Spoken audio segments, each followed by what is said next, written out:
পাঁচ দফা দাবির ভিত্তিতে খোয়াই জেলা হাসপাতালের এমএসএর নিকট ডেপুটেশন প্রদান করল যুব কংগ্রেস। এদিন ডেপুটেশন প্রদানকালে উপস্থিত ছিলেন ব্লক যুব কংগ্রেসের সভাপতি টিঙ্কু মোদক, খোয়াই জেলা কংগ্রেসের সভাপতি প্রদ্যুৎ ভট্টাচার্য সহ অন্যান্যরা। Bureau report, Tripura news 8। আজকে মূলত আপনাদের কি কারণে এই এমএস এর কাছে ডেপুটেশন প্রদান? আজকে মূলত আমরা খোয়াই ব্লক যুব কংগ্রেসের পক্ষ থেকে এসেছি যে আমাদের সোশ্যাল মিডিয়ার মাধ্যমে বিভিন্ন সংবাদপত্রের মাধ্যমে আমরা দেখতে পেলাম যে খোয়াইতে নাকি এই সিজার নিয়ে একটা সমস্যা হচ্ছিল। তার মধ্যে কিছু নেশা কারবারি এসে হসপিটাল চত্বরে উপদ্রব করে, তো এই সমস্ত বিভিন্ন বিষয় নিয়ে পরিষ্কার পরিচ্ছন্নতা হসপিটালের এই সমস্ত বিভিন্ন বিষয় নিয়ে আমরা যখন এমএস স্যারের কাছে আসি যে আমাদের দাবিগুলি জানাই। এই দাবিগুলির মধ্যে আমাদের প্রধান দাবি যেটা রয়েছে যে সিজার যেন 7 দিনে 7 দিনই করা হয় প্রতি সপ্তাহে, এটা যাতে বন্ধ না হয়। উনি আমাদের আশ্বস্ত করেছেন যে যখনই ইমার্জেন্সি কোনো পেশেন্ট থাকবে ওনারা আগরতলা যেতে না হয়, এটা emergency patient on call duty caesar খোয়াইতেই হবে, কোনো পেশেন্টকে খোয়াইয়ের বাইরে যেতে হবে না। আর সপ্তাহে 2 দিন ওনারা যারা ডেট করেছেন তারা উনি যেটা বললেন যে ওপিডিতে কিছু পেশেন্ট যারা গরিব শ্রেণীর পেশেন্ট আছে তারা এসে ডাক্তারবাবুকে পায় না, বা ডাক্তারবাবু অন্য কাজে ব্যস্ত থাকেন, বা অন্য ওপিডি বলতে এই সিজারের কাজেই অন্য কোথাও ব্যস্ত থাকেন। তো যার লিগা উনি বলেছেন যে আমাদের সপ্তাহে 2 দিন ডেট ওয়াইজ করবে। আর খোয়াইয়ের কোনো ইমার্জেন্সিতে কোনো সিজার পেশেন্টকে ঘাবড়ানোর কোনো কারণ নেই। ওনারা আমাদেরকে আশ্বস্ত করেছেন আজকে যে ওনারা যে কোনো সিজারের ইমার্জেন্সি পেশেন্ট খোয়াইতেই ওনারা চিকিৎসাটা করবেন।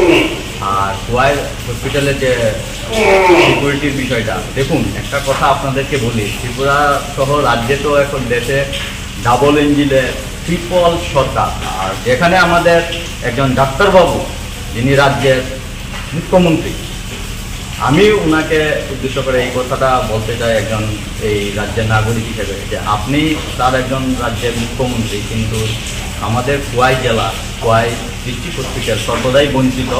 এখানে আপনি একটু সরজমিনে দেখে যাবেন যে ওনারা যে কাজকর্ম করছে ডাক্তাররা, তত তো ওদেরকে দোষারোপ বললে হবে না, কারণ ওনারাও মানুষ। একটা মানুষ কয় ঘন্টা ডিউটি করবে, কতক্ষণ ডিউটি করবে? তো আমি চাই যে যেহেতু রাজ্যে ডাবল ইঞ্জিনের এখন ট্রিপল সরকার, কি দুটো না, ডাবল ইঞ্জিনের ডাবল সরকার না, ট্রিপল, 3টে সরকার, ট্রিপল ইঞ্জিনের সরকার চলছে। এমনকি খোয়াই জেলা থেকে আমাদের 2 জন মিনিস্টার আছে এই রাজ্যে, ক্যাবিনেট মিনিস্টার, 2 দলের 2 জন মিনিস্টার আছে।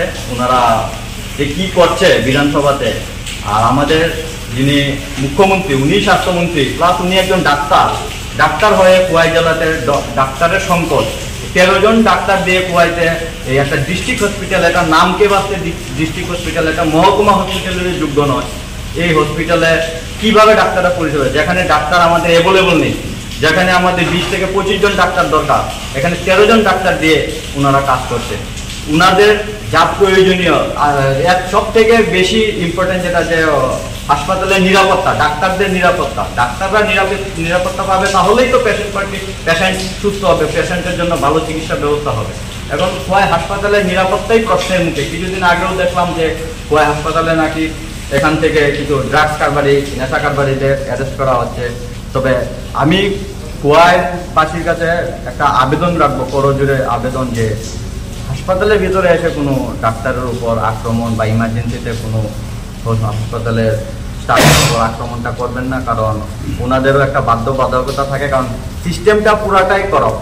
এখন ওনারা চাইলেই কিছু করতে পারবে এমনটা না। আমরা ওনাদের উপর রাগ না করে, আমাদের রাগটা, আমাদের অভিমানটা আমাদের মুখ্যমন্ত্রী একজন যিনি ফ্লপ একজন মুখ্যমন্ত্রী, যিনি নিজে ডাক্তার হয়ে স্বাস্থ্য পরিষেবার অবস্থা এত বাজে ত্রিপুরা রাজ্যে, যা মানে মানুষের একটু যে ভালো পরিষেবা পেতে হবে এটা তো নেই। কিছু হলেই উনি বলছেন যে আমরা তো ডাবল ইঞ্জিনের ডাবল সরকার, ডাবল না ট্রিপল সরকার এখন। কিন্তু এখন ট্রিপল সরকার হয়েও এই রাজ্যের মানুষ, এই খোয়াইয়ের মানুষ বিশেষ করে এত বঞ্চিত, যেখানে জেলা হাসপাতাল নিয়ে